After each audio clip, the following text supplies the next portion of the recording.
Greetings and welcome to this edition of Positronic. I'm Barry P. Cook. I'm here to talk about the series premiere of Obi Wan Kenobi. We got 2 episodes. It seems like they were just called Part 1 and Part 2. Not terribly creative, but de rigueur for these Disney shows. And it started out with a recap of like Star Wars, which was kind of funny because who is watching this that didn't at least see like the first 6 movies? I don't. Anyway, right after that, they show us some of the things that occurred the day that Order 66 was executed. And, you know, that's always hard to watch, to see the Jedi get killed and see kids, you know, the younglings having to run and stuff is always like a bummer. But then pretty quickly, we're on good old Tatooine 10 years after the events of Revenge of the Sith. Good old Tatooine, like it's just kind of the go-to planet. And we witness the arrival of that Grand Inquisitor character, who I guess was in one of the animated shows that I either didn't watch or that I watched and forgot a lot of, because I didn't recognize the character from the trailers and I don't know anything about the character. But yeah, he shows up with his posse, and one of those people is Reva, who's also an Inquisitor, and they proceed to walk into a bar. They start lecturing the crowd there, the customers, about why they're in town and how they are going about finding the Jedi, and, you know, how they eventually expose themselves because they can't help themselves. When someone needs help, they eventually cave and expose themselves by helping.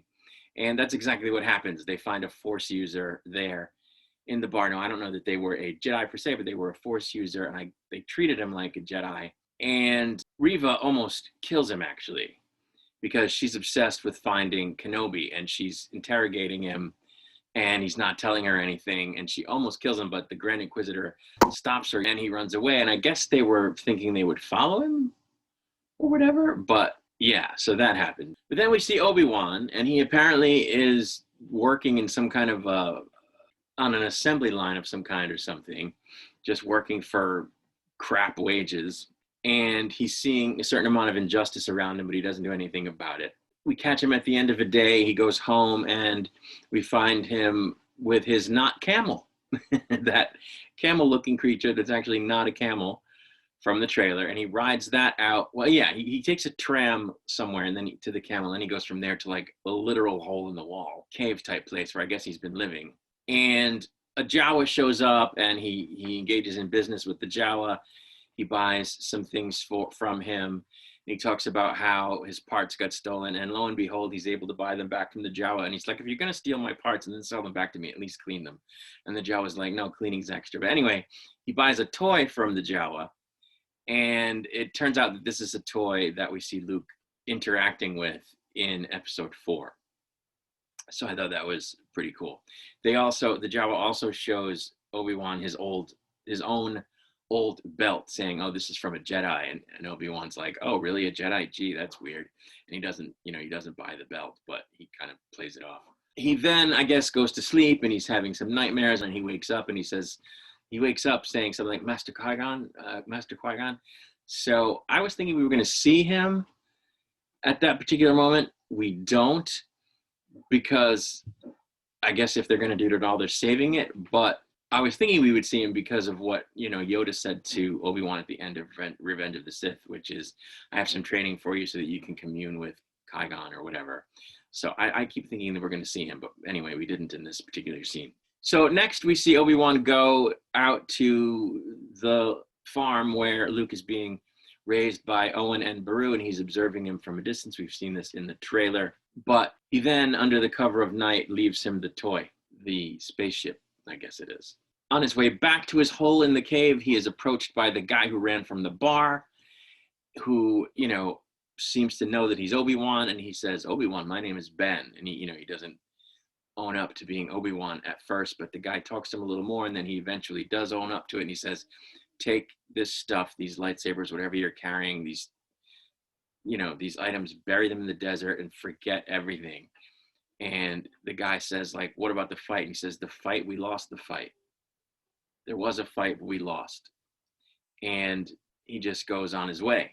So yeah, his name is Ben in this. Well, the name he's going by, and it's funny because I never understood why he was Obi Wan Kenobi and Ben Kenobi, and I always just thought that, you know, Ben was like a nickname for Obi Wan, which it may be that he may have chosen it because it's, you know, Obi Wan Ben. So I always thought that that's what it was. Maybe something that somebody, you know, that people started calling him because it was easier to say than Obi-Wan, or less weird to say to them than Obi-Wan. But it's funny in another way because, like, he went by Ben Kenobi in, you know, Star Wars originally. And so we're supposed to not connect the dot, like, he's Kenobi. Like, what? How does being Ben Kenobi differentiate him from being Obi-Wan Kenobi? Like, that's not a big giant, woohoo, here I am, kind of thing. But anyway, that's what happens in that scene. Now, we are taken to Alderaan, which, if I'm not mistaken, we've not seen before, at least in live action. I don't remember. I could be lying there, but it really is gorgeous, Alderaan. So I was glad to see that. And we find that Princess Leia, who's a little kid, has skipped out on attending a royal function to run and play in the woods. And when they finally get her back to the house, the palace or whatever, and, you know, they want to get her dressed for the event, she's like, do I really have to go? All I ever do is wave. And I thought that was funny. We then cut back to Tatooine, where Obi-Wan is talking to Uncle Owen, and he says to him, you know, but the boy must be trained when he's of age. And I'm like, wait a minute. He just told that other Jedi, the fight is over, we lost. In fact, he even says the time of the Jedi is over. And in episode 4, he like resists the idea of taking Luke with him and training him and all that at first. So what's this he's got to be trained thing? And what's the goal there? Like, why is he thinking that at that point in time, regardless of what he may or may not have thought in the scene before or later? What's the goal there? To raise Luke to be a Jedi, to train him to be a Jedi, to take on Darth Vader, which, I mean, he eventually does, but he hadn't planned to tell him, apparently, who Vader was, because he didn't know at that particular moment. But once he knew, he never planned to tell him. Like, did he really, at that point in time, plan on training Luke specifically to take on Vader? Like, why did he say must be trained? Like it was an imperative. Like, is he really trying to reconstitute the Jedi at that point? And then why isn't he already started with other people? Why does he tell that guy the time of the Jedi is over? What? And if it's not that, if it's just, hey, I want to train this one kid to take on his father and save the galaxy, like, I don't know, that's a little weird. Was that like really the plan? Like, I'm having trouble believing that he was going to set, that his plan from the beginning was to set this kid against his own father. Like, I can't imagine that's what it was. But anyway, we then find some folks in like a town square, and Reva is there and Owen is there, and she's threatening him. She thinks he knows where Kenobi is, and he says he doesn't, and he says he hates the Jedi. And Obi-Wan's watching him, you know, watching him be interrogated, watching this whole scene unfold from the shadows.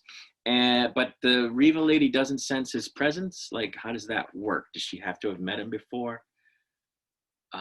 Did she not sense the presence of a Force user? I would have thought that she would, so I thought that was a little weird. But we then cut back to Alderaan, and we see Jimmy Smits as Bail Organa. And I was like, wait a minute. Wait a minute. He looks exactly the same. Like, I mean, obviously he doesn't. It's been 17 years. He's aged. But like, they didn't, he doesn't. I was trying to figure out, wait, isn't this is earlier than the 4, 5, and 6, which he's not in, but it's after the other ones. And what he's aged in real life, but so how can it be? It's 10 years later. I was trying to work it all out, and it actually makes sense. In 2005, when they made Revenge of the Sith, which he was last in as Bail Organa, it was 2005, and he was 50 years old. Now it's 2022, and he's 66 in real life. Whereas if you figure he and the character were 50 in Revenge of the Sith, the character would be 60, so the actor is 66, so that works. Actors play younger than they are all the time. So, I mean, it's not a new thing. Usually you see the 20-year-old set playing, you know, teenagers, and you see teenagers playing younger kids. You don't always see 66-year-olds playing 60-year-olds, but it happens. So it's not unheard of, and it's close enough in age where you go, oh, it's perfect. He's like the perfect age to continue playing this character 10 years later from when he, you know, in the story, from when he originally played it, even though it's 17 years later in real life. It's kind of cool, actually. But there's a reception there, I guess, of some kind, because again, this is the royal family of Alderaan. And there's a guy there who's talking about how the Empire's been lining pockets, and Jimmy Smith is like, yeah, okay, whatever. And he, you know, he's not happy to hear about this conversation. So, because of course he hates the Empire. We get a lot of scenes with the kid that's playing Leia, like running in the woods and playing and defying her parents and stuff. And she's talking the whole time. And I have to say, I don't think that this kid is a good actor. I think they kind of have the spark. They might have the building blocks. She approximates good acting, but she's not actually doing good acting. So I don't know that she was actually right for the part. I think she might be a good actor later in life with more experience and more training, but right here, she's kind of sticks out like not believable. So I don't know. I'm not liking that. But yeah, she's running in the woods at one point again, and is beset by a bunch of ne'er-do-wells who obviously want to menace her. And wait, is one of those guys? Yep, one of those guys is in fact Flea from the Red Hot Chili Peppers. Like, okay, not a good actor either, by the way. But she gets kidnapped. And the Organas send a distress call, I guess, to a communicator or whatever that belongs to Obi-Wan, and they beseech him to please help us, you know, get her back. And he's like, I can't, my duty is to the boy. And, you know, it's been 10 years, I'm not the same man. And apparently he's a little rusty and doesn't want to do it. But we cut away from there and we see that other Force user guy that we saw before has been caught. And he's been hung from the rafters in the town square. And then the next thing we see is Obi-Wan out in the desert on his not camel before he stops and unearths a box containing what looked like 2 lightsabers. His, and I'm not sure whose, I guess the Anakin's old, I couldn't tell. But he unearths a box with lightsabers in them and apparently is on the job.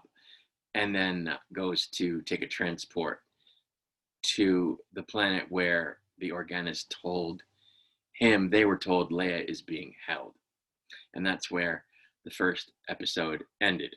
At the beginning of the second episode, Obi-Wan has arrived on whatever planet this was, I forgot the name of it, and he's walking around and someone sticks a cup out, you know, in his direction and asks for like a donation. He's basically panhandling. And it turns out to be one of the clone troopers. Now, it's probably like one of the ones that we would know from the animated shows or whatever, or even the movies. Rex was one of them, or there were a couple of other ones. It might even be, you know, it might be one of those guys. It might not be, it might just be a random one. My thinking was we're supposed to get the feeling that it's one of the ones who had a name that we should know.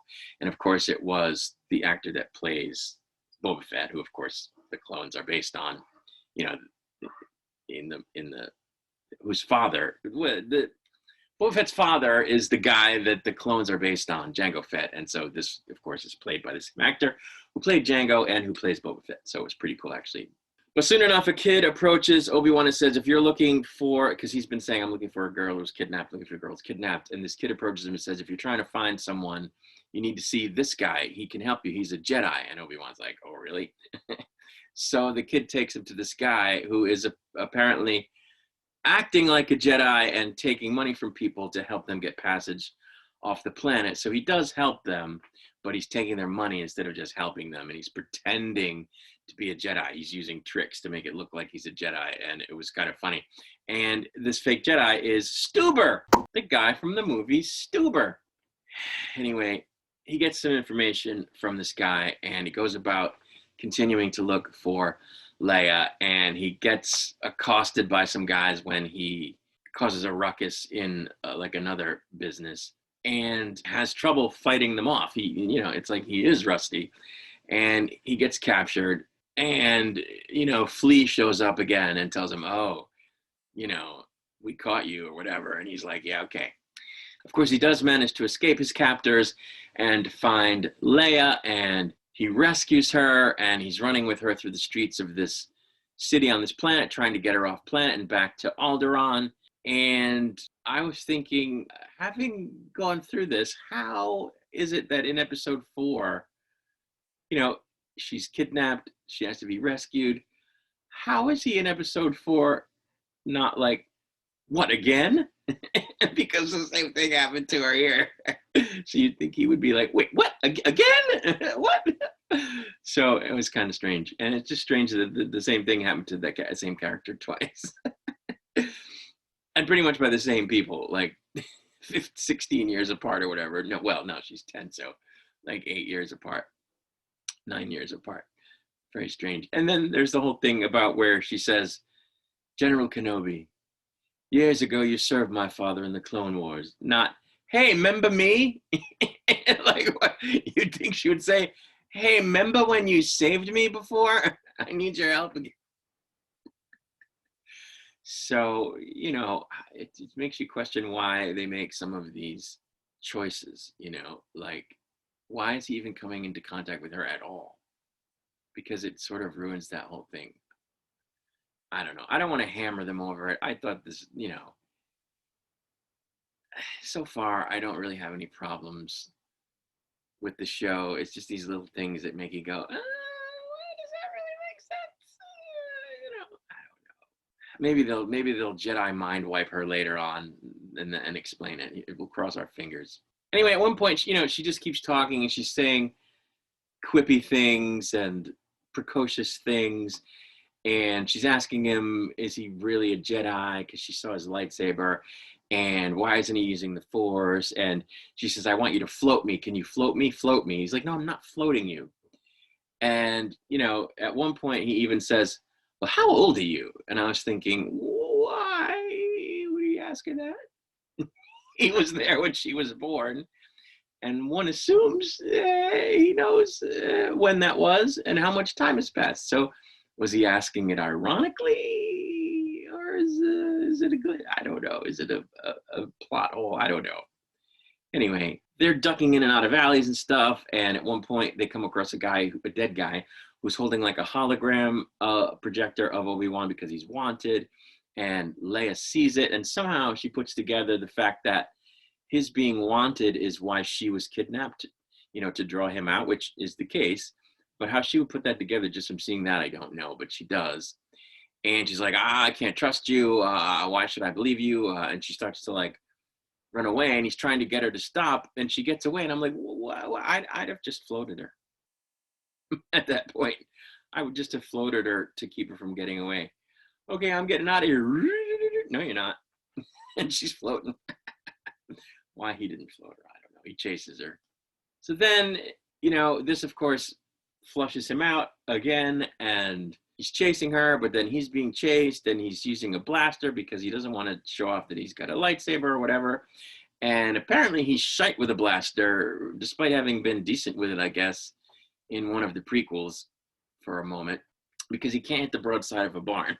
But that's okay. Nobody can hit him either. So I don't know. There was some blaster play. Soon enough, Leia, who they're running on rooftops, by the way, at this point, and soon enough, Leia falls off a rooftop, and she's holding on to like a wire between buildings, and she's losing her grip, and you know what's gonna happen. She's gonna fall, and he's gonna have to use the Force to save her, which he does. He catches her just before she reaches the ground, and I was thinking, use the Force, Ben.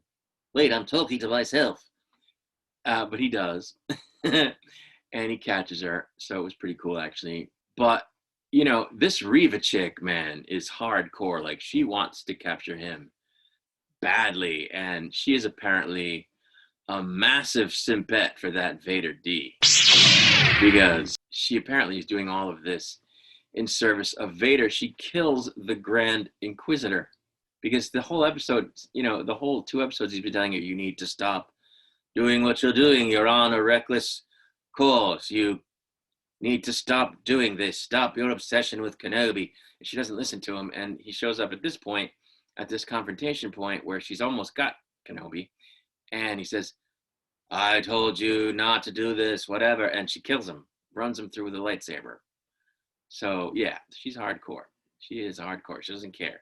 She just wants to catch Kenobi. Doesn't care if she kills the Grand Inquisitor, whatever it takes. So yeah, she's like Ahab over Kenobi. So there you go. But Obi-Wan still needs to escape, and he still needs to escape with Leia, and the fake Jedi guy shows up. His name is Haja, and he gives Obi-Wan, I guess, a little thing that'll help him get on a ship that's automated, because all the manned ships have been blockaded. They can't leave. They can't, you know, they're scanning everybody really close and aren't being able to leave and all that stuff. So he's going to have a hard time getting out.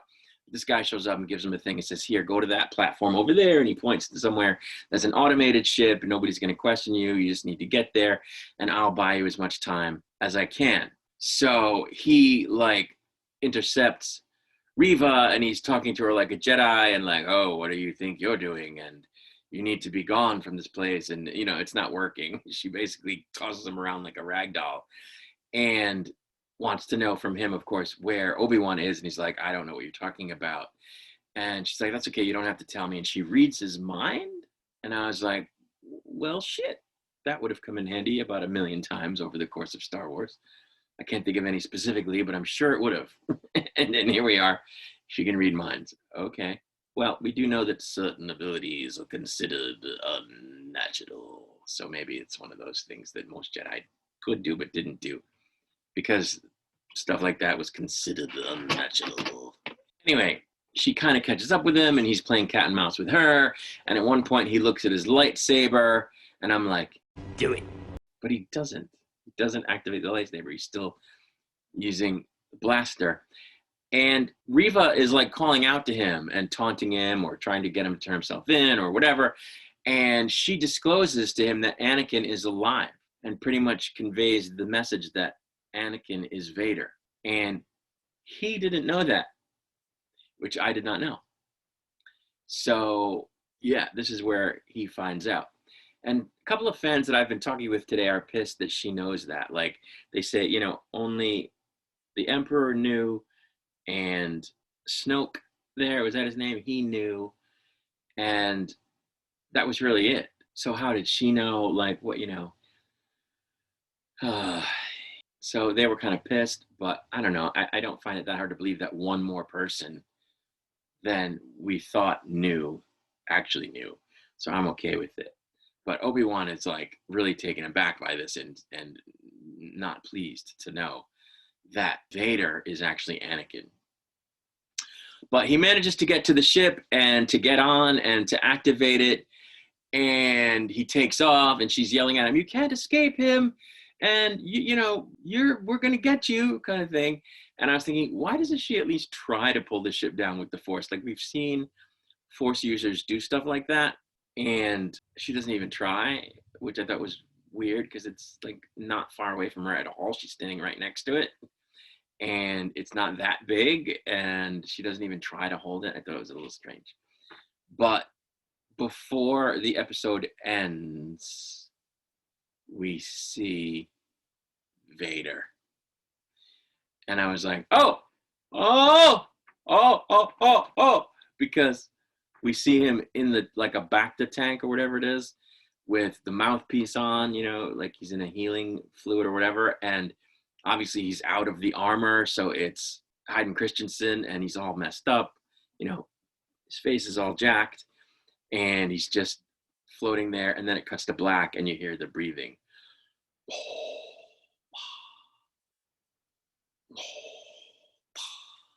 I was like, whoa. So that's where the premiere ended, the end of the second episode. So I enjoyed it. I thought it was good. Did it blow me away? No. Did it shake the ground? No. Is it mind-blowingly fantastic? No. Was it entertaining? Yes. Is it great to see Ewan McGregor as Obi Wan Kenobi? Yes. And I'm thrilled to, that they're filling in the gaps of what happened immediately after Order 66. That's a part of Star Wars history that we don't really know, and I think it's cool that they are now depicting it in live action. So I'm happy about that. I did have a question though, like, after all of this, after whatever's going to happen at the end of this miniseries or whatever, this limited series, he goes back to Tatooine because that's where we find him in A New Hope. And like, really, like, unless they really think he's dead at the end of this miniseries, like, really, that would be a dumb move on his part because like they're just gonna go look for him there unless their thinking is he wouldn't possibly be that dumb. That's where they would go to look for him. But they do think he's dead by the time of A New Hope. So I don't know. I guess that's what happens at the end of this. They come to think that he's dead. But the other thing is why? Why would you go back? Forget that.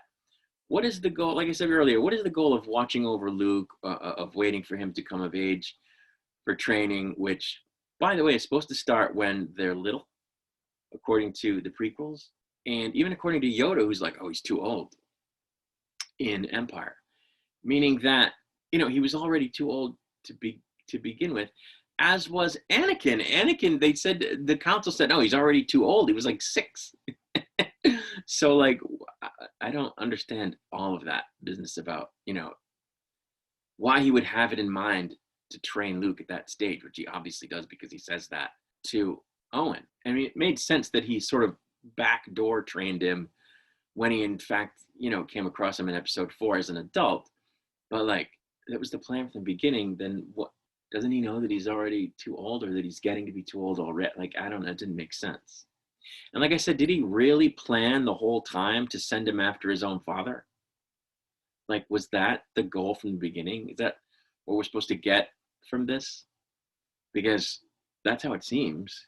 So I don't know. I think there are some narrative questions here that are coming up from what they're doing that I hope they alleviate by the time the series is done. But we'll have to keep watching to find out. I thought it was good. I liked seeing Alderaan. I liked seeing Bail Organa. Especially because Jimmy Smits was able to play the part and still be the right age. It was really cool. They didn't have to recast it. I liked, of course, seeing Ewan McGregor as Obi-Wan. I like the idea that there's history between him and Leia, but at the same time, I don't, because obviously it wasn't acknowledged so they'd have to do that. They'd have to at the end like give her a mind wipe for it to make sense to me, and they may do that. So that would be cool. I like the Reva character. She's balls to the wall nuts, just like, Vader is, single-minded, intense, just like Darth Maul was, just like really the Emperor always was, just like Kylo Ren was, who I hated. So it's de rigueur for the Star Wars villains. So I like it. I think she's great. And it doesn't bother me that she's a woman. There are Star Wars fans who are already complaining that she's a woman and that she seems to be omnipotent, which she kind of knows stuff or puts together stuff in the story that you wouldn't think really one would be able to put together. Like, how does she know that kidnapping Leia will bring out Obi-Wan when she doesn't know who Leia is? But she makes the connection by looking at his file, and, his file, that, he and the Organas have a connection, and that maybe if you kidnap their kid, it'll flush him out. So it's not completely far-fetched, but it's like, who really would have made that connection? Nobody else did. And I was thinking, well, a really focused bounty hunter in real life would look to make connections like that to try to find their target. So it's not out of the question that she would have come up with this kind of thing and have played this gambit, get to the kid, get to the guy. So I don't mind it, but we'll have to see where it goes. If she's, if they keep just handing things to her, then I will say, okay, this is a bad character because it's not believable. But what I won't do is say they're doing it because she's a woman, which the anti-woke crowd thinks is the case. Of course, they're wrong. But anyway, that's a different discussion. That's my review of the premiere episodes of Obi Wan Kenobi. Didn't love it, liked it. Looking forward to the next episode. After the release of which I will be here with my review of. Somehow that makes grammatical sense, I think. Anyway, until then, I'm taking my leave, and of course, I wish you may the force be with you.